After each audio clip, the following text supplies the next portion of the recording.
My name is Griselda San Martin, and I'm a documentary photographer from Spain. I'm based in Mexico City right now. For some reason, I ended up at the border, at the U.S Mexico border, working on a specific project. And there I started several other projects.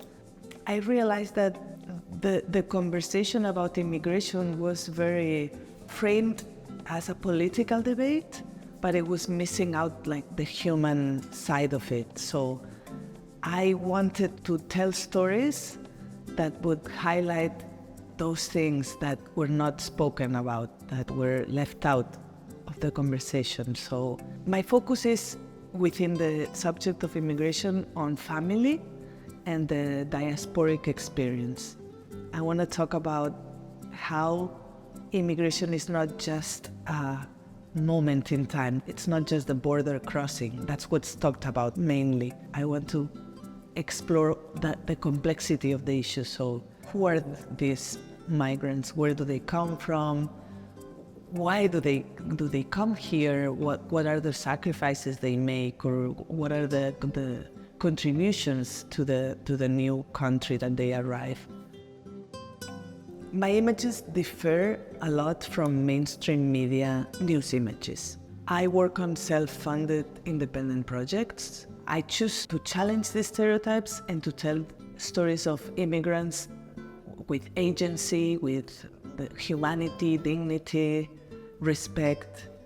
When you Google or when you think about the U.S. Mexico border wall, the images you have in mind, because that's what have been fed to you, are it's a really scary place, dark, dangerous, uninviting. It's like a war zone.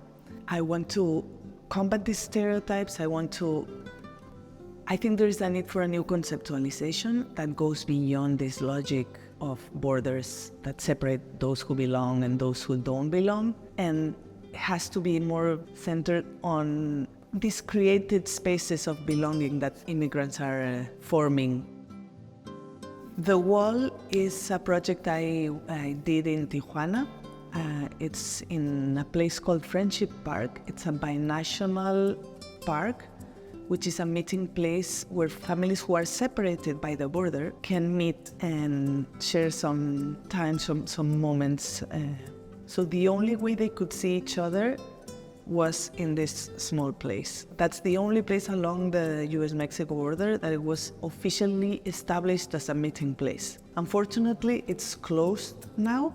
I want to show that the consequences that the wall or the border or forced separation has on transnational families, but I want to combat what the wall was built to separate. So the wall in my images is just a backdrop, and what's important is the family meeting. I want to focus on the moments of love and connection. The wall is at the same time a symbol of separation, but the device that enables these encounters. I invite you to come see my work at Webster University. It will be running until April 24th.